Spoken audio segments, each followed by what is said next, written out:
escalate onto the DHV Magellan. There's something that's been on my mind lately.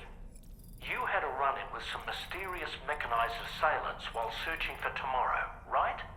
Well, after comparing their data to that of the gargantuan mech Higgs summoned, I've concluded that all of these contraptions appear to operate on the same underlying technology.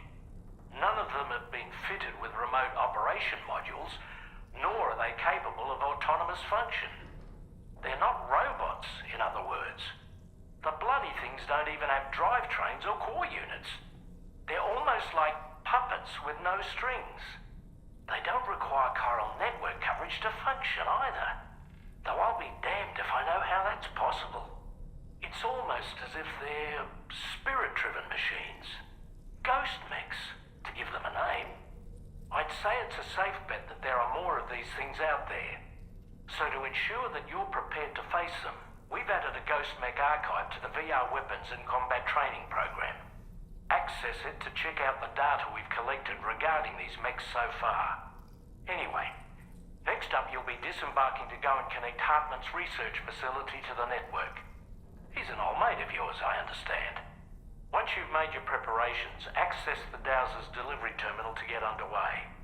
Of course, the DHV Magellan can take you directly to the Dowser's shelter if you like. So if that's your preference, go ahead and give us the order to head there.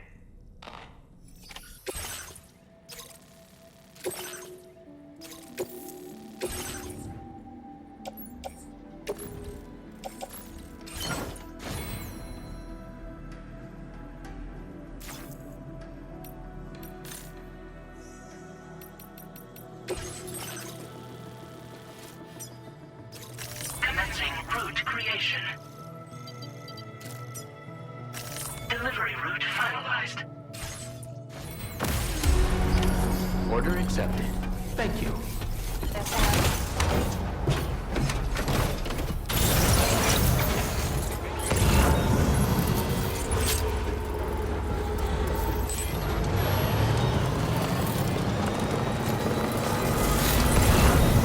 You know, Sam, I'm so relieved that Tamara was unharmed.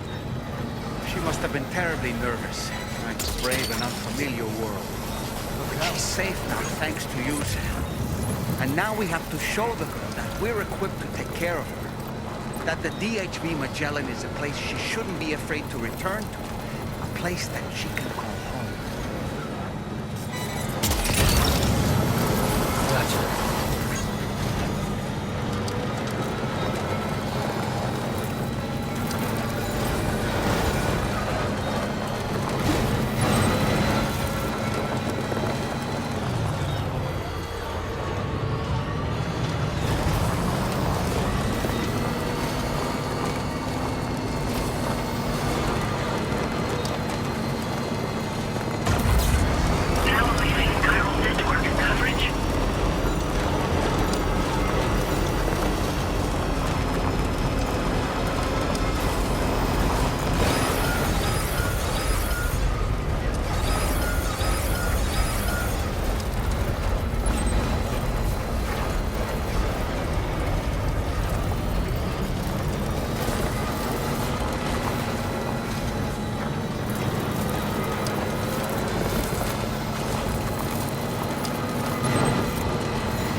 Security measures lifted. Weapons detected. Be advised that usage is restricted inside facility.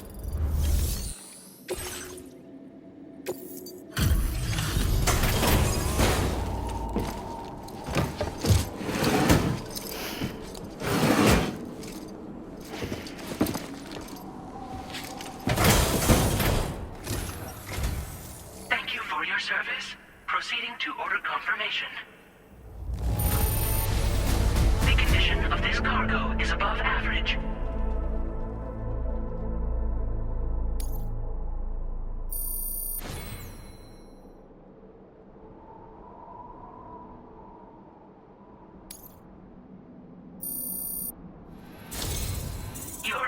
assistance is appreciated. Please use your qubit to initiate a network connection.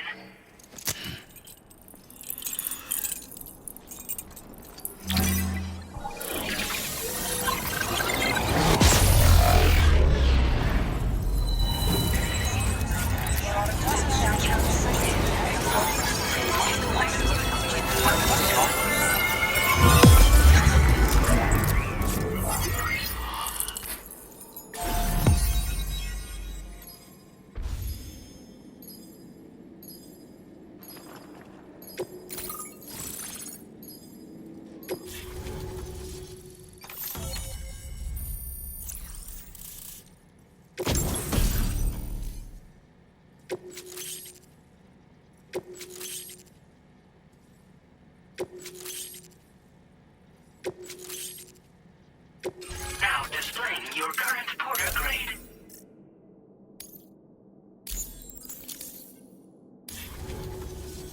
Connection to chiral network established. Condition assessed as good. Thank you for your service. Greetings, Sam. This is the President. Once again, you've done it. The northwestern part of the Australian continent has been successfully connected to the chiral network. As a result, the probability of a new plate gate manifesting on this continent has significantly increased. As for what comes next, I believe a drawbridge ally is stationed at this facility. By strengthening your bonds, I have no doubt you will be able to accomplish even greater feats. So don't let me keep you. Your friend is waiting inside. Facility doors have been unlocked. Please use the entrance to proceed into the facility. Order completed. Well done.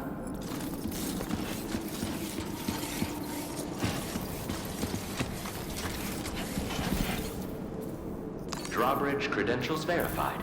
Welcome, Sam.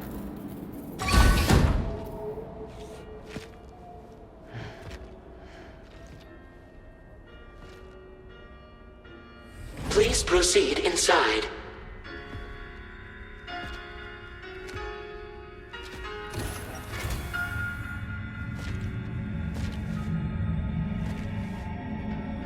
Administering shock. Stand clear.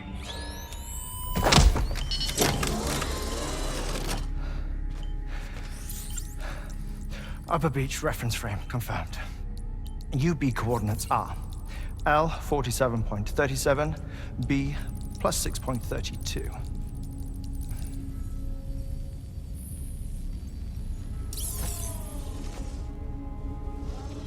Hartman? Huh.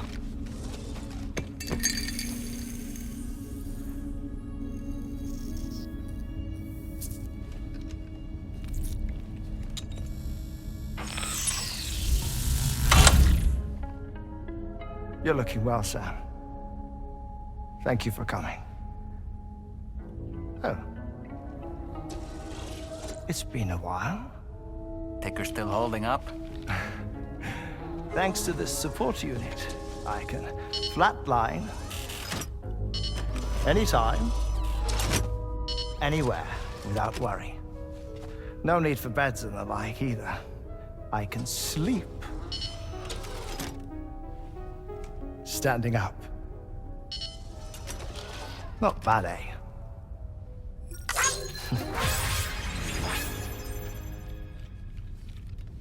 Still looking for him, huh? I am. They're a large part of the reason I came to this place.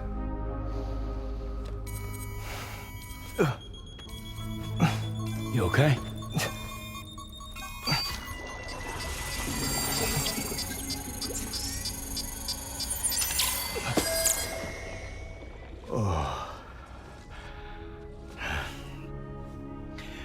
I've been rather unkind to my heart. You might say I'm on the verge of heartbreak.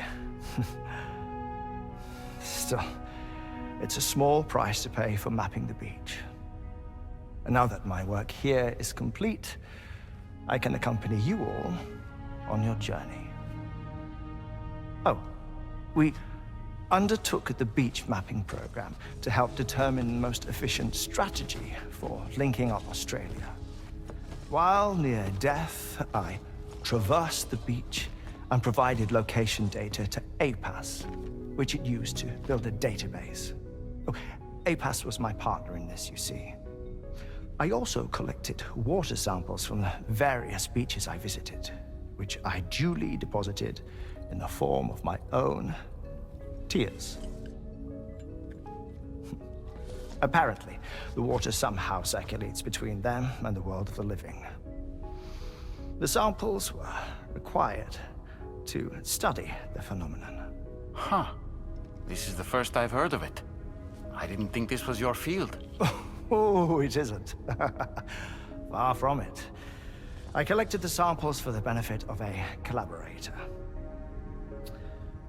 In the process, I placed a greater strain on my heart. But it's nothing to worry about.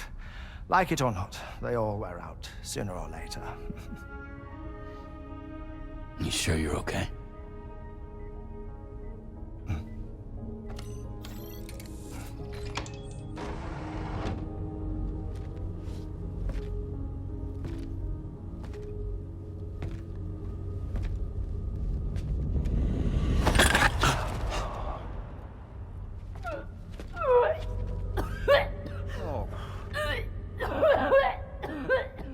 All good in there?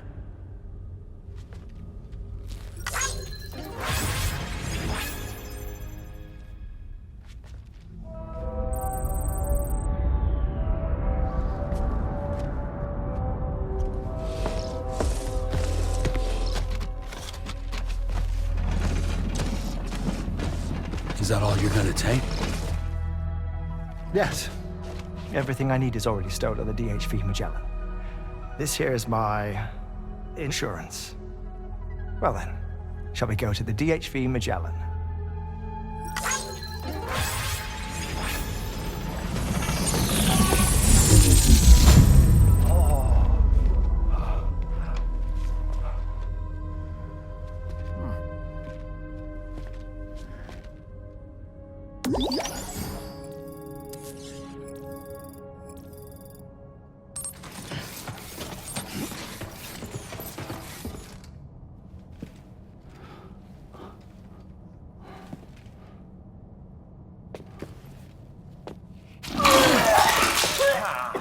Whoa.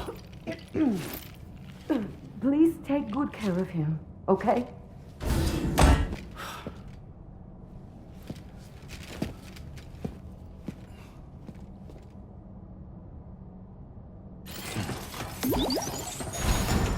That was a close one.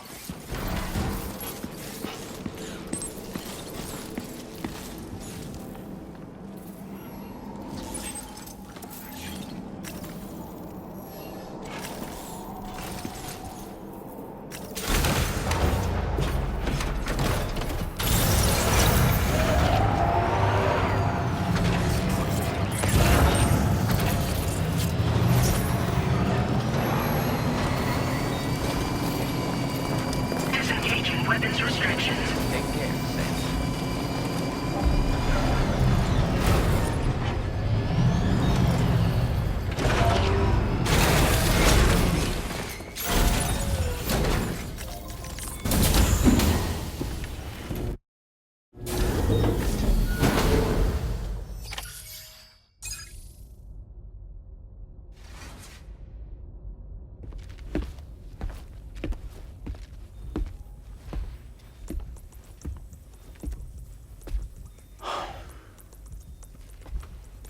Ah, Sam.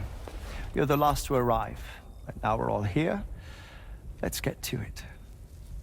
Recently, I received a number of strange mails that were apparently sent to me by none other than myself. And Fragile has been receiving similar communications too.